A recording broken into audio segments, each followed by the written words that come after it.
गदर 2 अभी तक अपना दबदबा बनाई हुई है बॉक्स ऑफिस कलेक्शन में मामले में, अभी तक दबदबा बनाई हुई है। तो हालांकि बात करते हैं जेलर की, जेलर भाई साहब बहुत ही कम हो गई उसके सामने, बहुत ज्यादा कम हो गई है। मानो हाँ, जिस टाइम चल रही थी उस टाइम दबा कमाई की थी, इस टाइम की बात की जाए तो बहुत कम कलेक्शन हो गया उसका।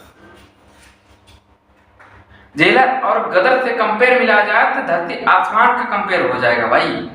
करो हाथ जोड़ के, मैं कहां साला 5 करोड़ पे आ रहे हैं, कहां 11 करोड़ गदर 2 कमा रही है आज की डेट में।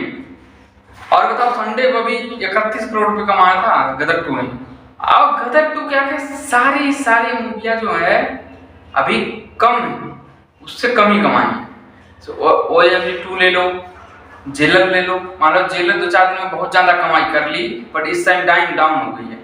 गदर 2 अभी तक कमाई कर ही रही है भाई, ऐसी मूवी है अभी तक भी कमाई कर रही है। और बॉलीवुड की कोई ऐसी मूवी नहीं है कि 11वें 12वें दिन अच्छा खासा कलेक्शन हुआ हो उसका, गदर 2 के अलावा ऐसा कोई मूवी है नहीं है कि 11वें 12वें दिन 11 करोड़ 12 करोड़ कलेक्शन हुआ हो।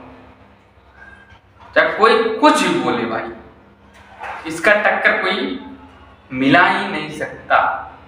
चाहे बहुत भी आ गई है मूवी, बहुत भी आई अभी, वो भी कोई टक्कर ना देता।